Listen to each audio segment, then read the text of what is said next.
ASMR Magical Tools.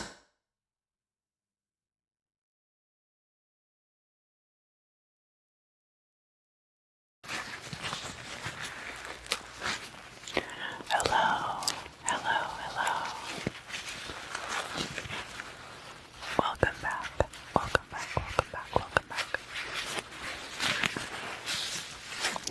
So today we are going to be talking about alternate universes, the subtle body, manifestation, law of attraction, and some of the physics involved in all of these processes, right?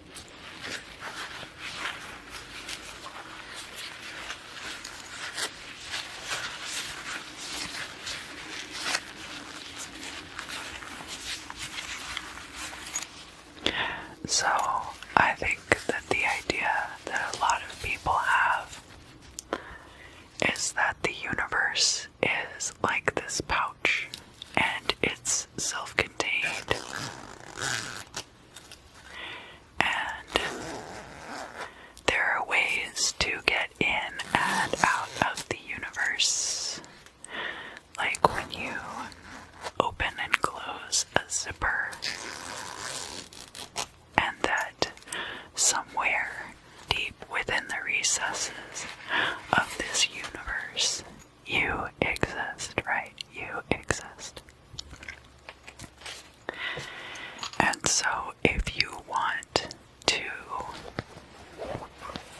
see, this is a much nicer universe, right? It's got all these pretty colors. It's much softer. It's bigger. It's got padding. And the idea is that you can just open up this new universe and jump right inside, right? It's like an endless hallway of doors, and every door leads to a different universe. So, in a very compartmentalized world, that is the case. But it's not as concrete as all that. Another aspect of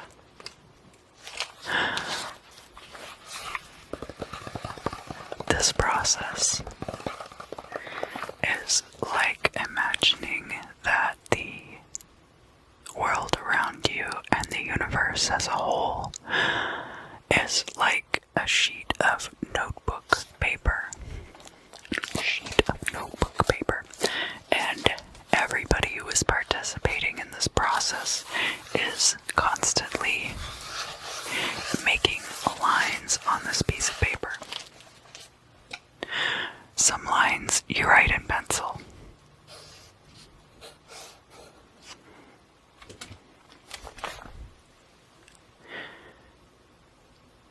I want money. You start thinking about how you want money, and you have this dollar bill kind of sketched out in pencil.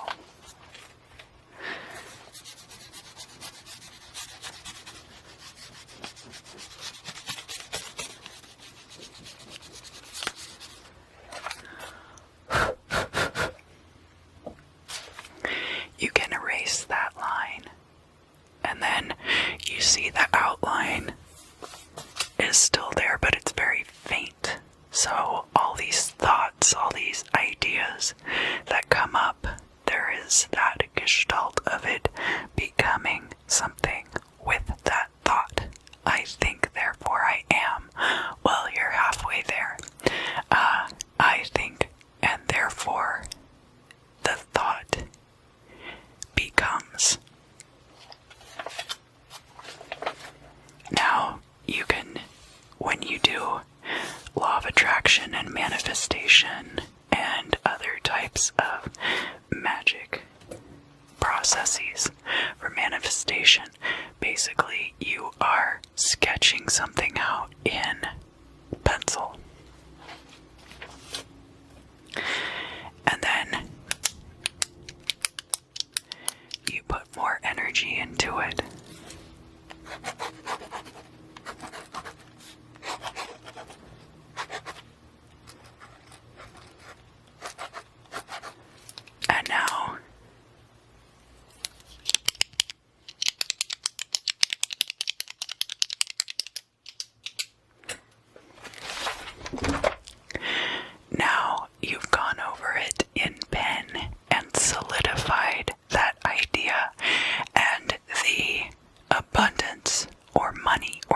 whatever it is you're trying to manifest starts flowing into you in your mundane life, because now it has become much more concrete.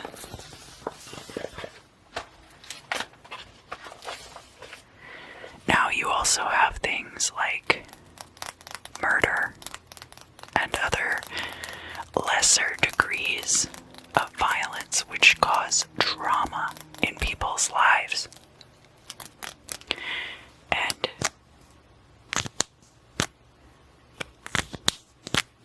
you can look at that like these kinds of writing implements that have a very heavy ink. So let's see. Now we're turning that page, and something really horrible happens, and I just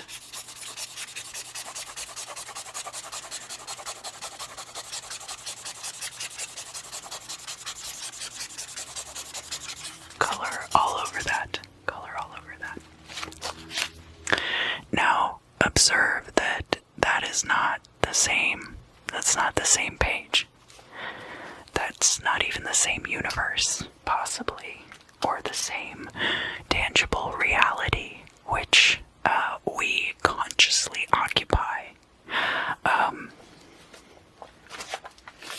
This can happen on the ethereal realm, in the astral plane. This can happen during dreams, even things that we don't have any control over.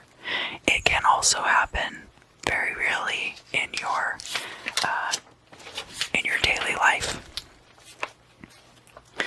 And then what happens is, now your manifestation is still there, but now it's got all this ugly bleed through from these other phenomena that might not even have taken place in the physical waking life that you consciously occupy.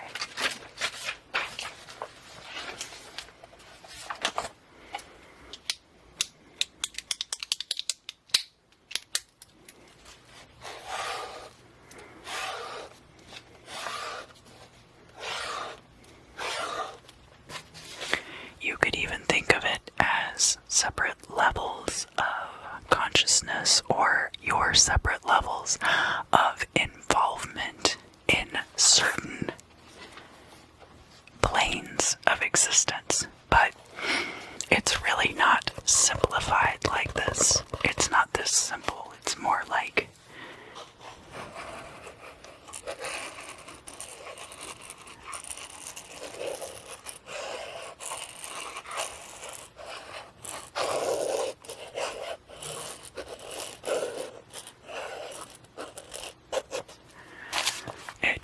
winds around all over the place, and I think that's why an idea like a wormhole gets so much lip service. When you're looking at the idea of a wormhole being something that connects two points that are not physically connected by time and space. Time and space are the mostly tangible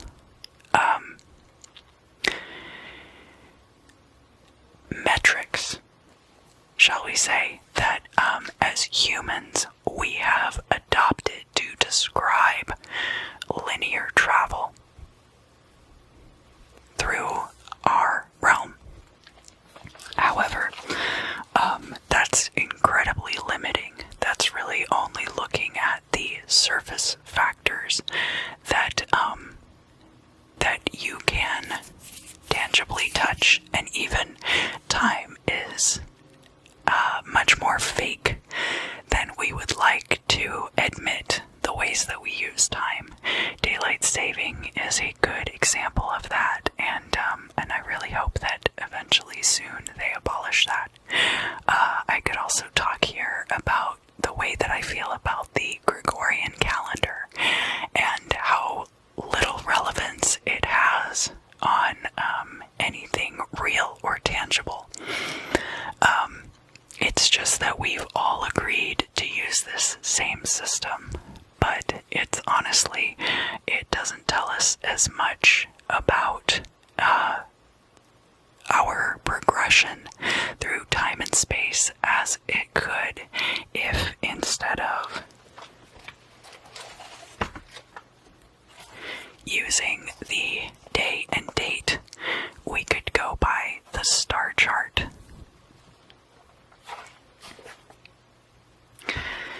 But all is not lost. All is not lost. All is not lost. Let's look again at this fun and exciting Amazonite crystal, which I have set aside for use in this video. You might notice the shape, right? So the shape is like two, they're not quite pyramids because the bottoms are triangles, right? Two three-dimensional, I think they're called icosahedral, but they're three-dimensional triangular equilateral shapes, and they have been pushed down into each other to form this figure. You could also look at the Star of David and see how it could be represented as a two-dimensional shape. Now, the idea of this, if you're looking at the Star of David from a Hermetic standpoint, you're looking at the triangle of fire superimposed over the triangle of water. Those two elements combining in that way. And of course, you know from the lesser banishing ritual of the hexagram that there are actually multiple possibilities as far as the combination of these two opposing elements. Now, what we're representing with this form and with those forms in a more general sense is that this is the positive and negative, passive and active oppositional forces that keep you in homeostasis.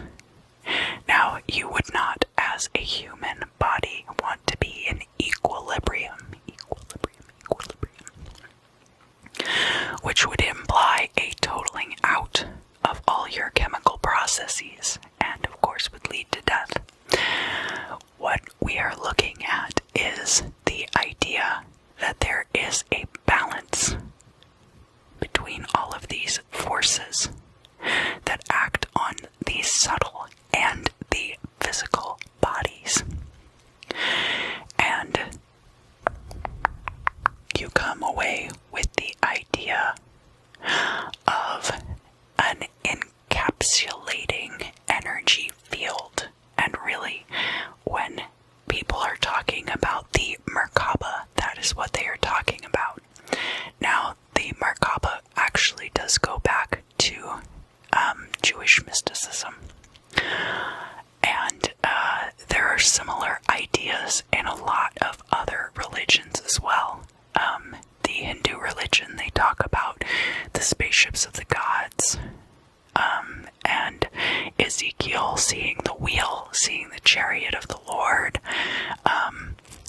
and then you also see, even in Egyptian stories, the solar bark.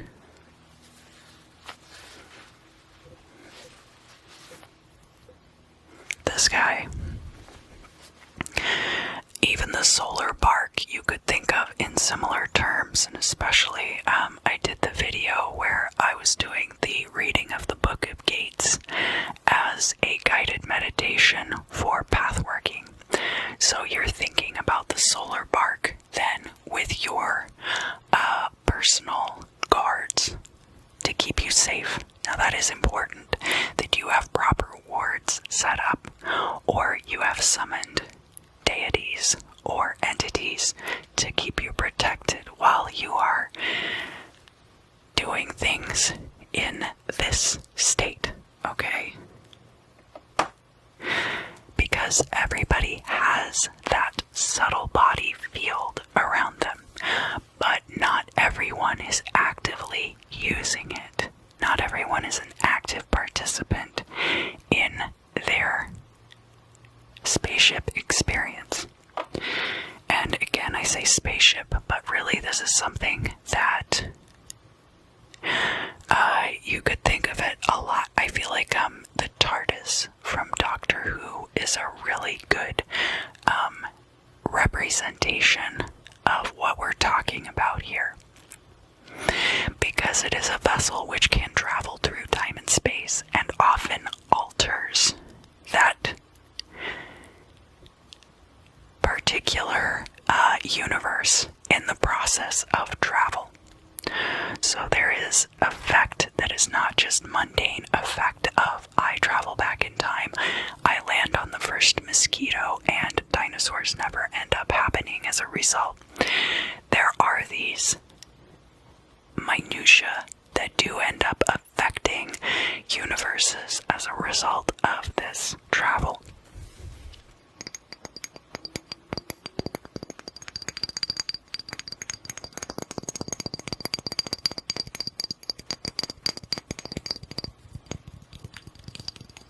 There are occasions when you can manifest things into your reality by seeking them out. Now,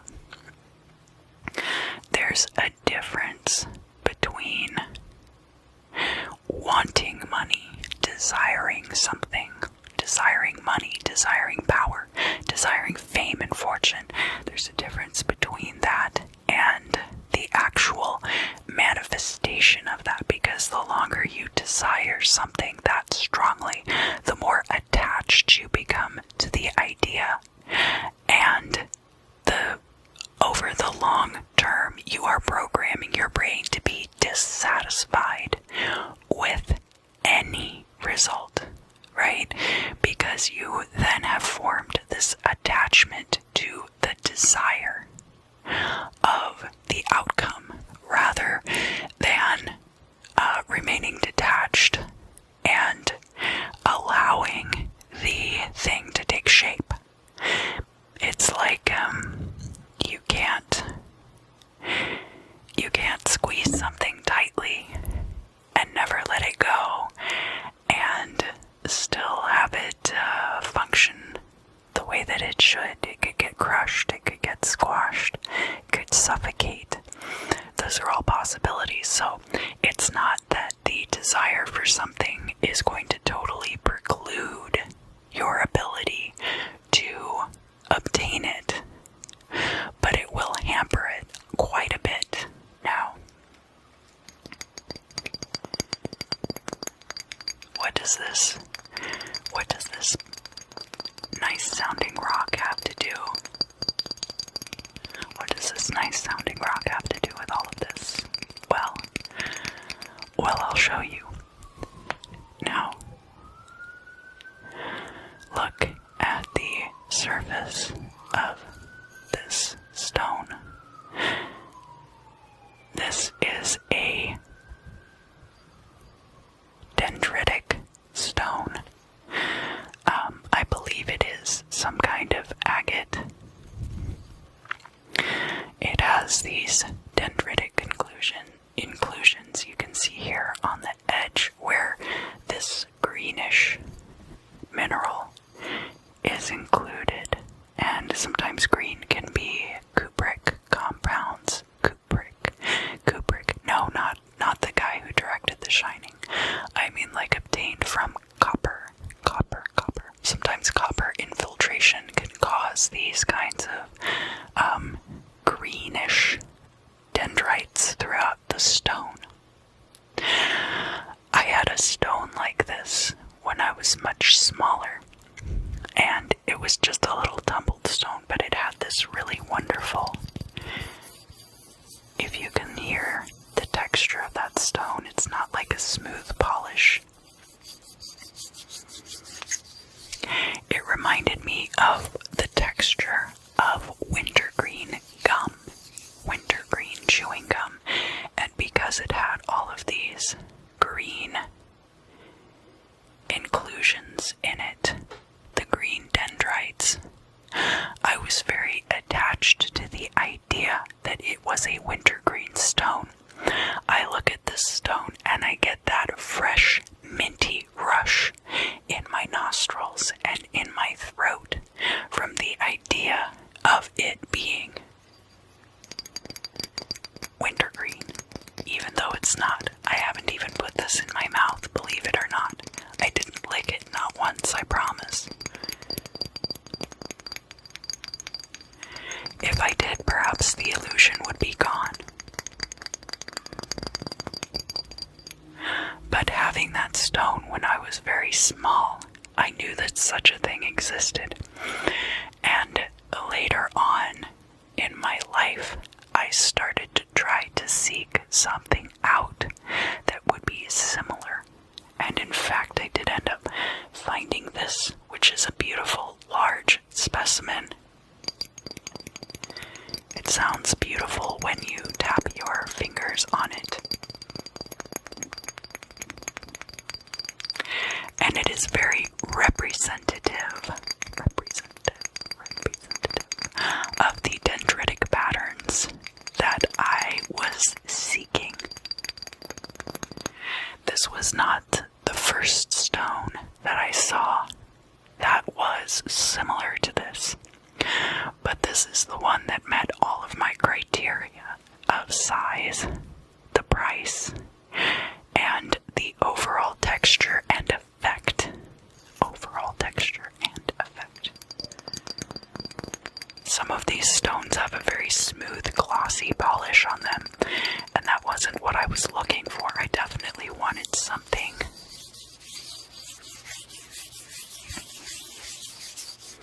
that reminded me of this texture. So that would not be a case of starting out here in the one universe.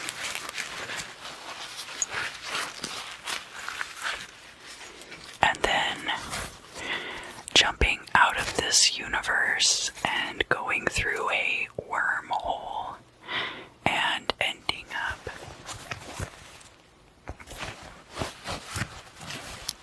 over here in this other universe, right? That wouldn't be quite the same.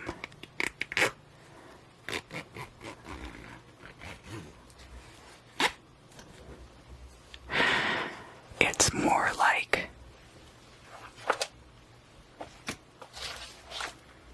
making a list. Criteria: soft, hard, minty, fresh. Got all these criteria now, and I've written them out. And then, as I am thinking about this thing more and more, it starts to take shape, and eventually I am able to find something that fits all of those criteria.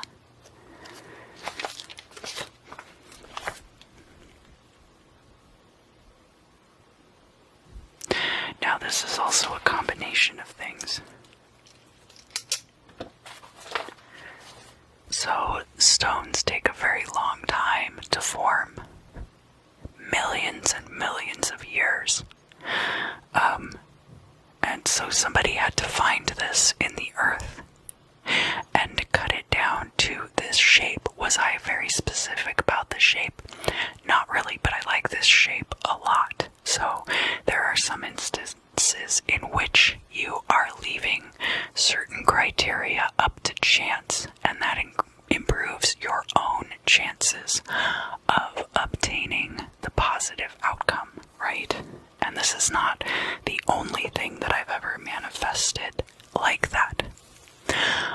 I was looking for a cart not too long ago, and I knew that we were going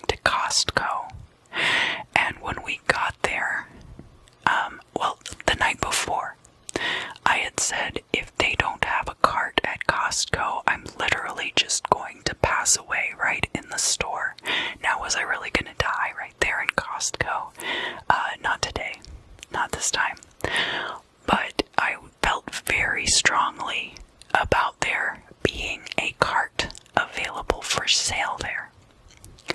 And when I got to Costco the next day, they did in fact have a rolling cart, and it was a kitchen island style cart, and it was stainless steel, and it was listed for $100. Now, here's the thing, it wasn't quite what I wanted, so I wasn't going to buy it that day. Secondly, they only had the floor model. I couldn't find the actual available for purchase boxed up version in the Costco.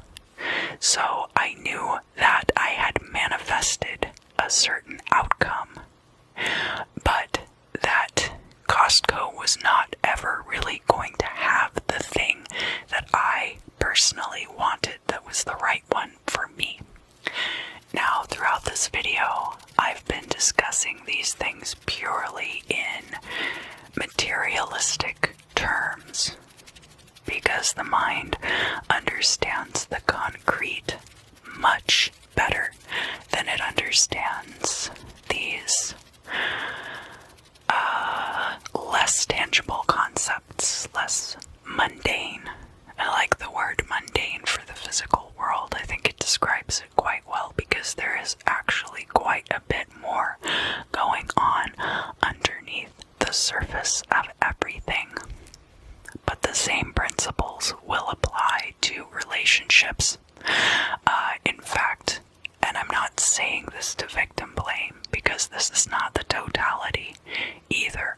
There are cases in which people, through confirmation bias especially, will end up manifesting potential partners into their lives who are very problematic. And the reason that's happening is because of these preconceived notions about the types of partners that are available. Now, of course, that is not the totality, and that is definitely not the reason why every single person out there might end up in an abusive relationship. But there are some aspects to that that definitely come into play when you're looking at something like manifesting a partner, manifesting someone with whom to share space. That is what should be your goal, is manifesting somebody that you desire to share space with, rather than trying to manifest somebody who has a nice six-pack and perfect hair. I mean, if the person you wish to share space with ends up having those things, that's great. But somebody who's got a six-pack also might wake up at 3 in the morning to go jogging every morning for 3 hours, or have a house full of workout equipment, or something else that may or may not mesh with your own personal lifestyle. These things all have ramifications, and that's why you should leave it a little bit open-ended. So I think that I covered just about everything I can think of off the top of my head in this video. If you have follow-up questions, please let me know in the comments.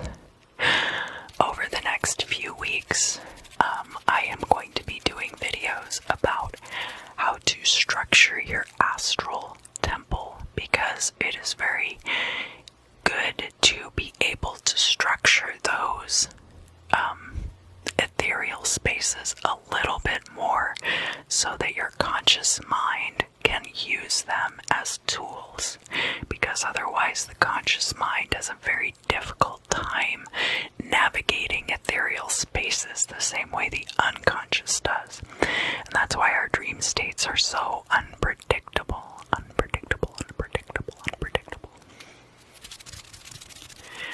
So there will definitely be more to come on this subject, but I wanted to kind of lay down some framework, and I would like to hear some thoughts from you guys down in the comments too, if you've ever used techniques that kind of fit in with the ideas that we have discussed today, or if you have a slightly different take or any details you think that I left out that would be helpful.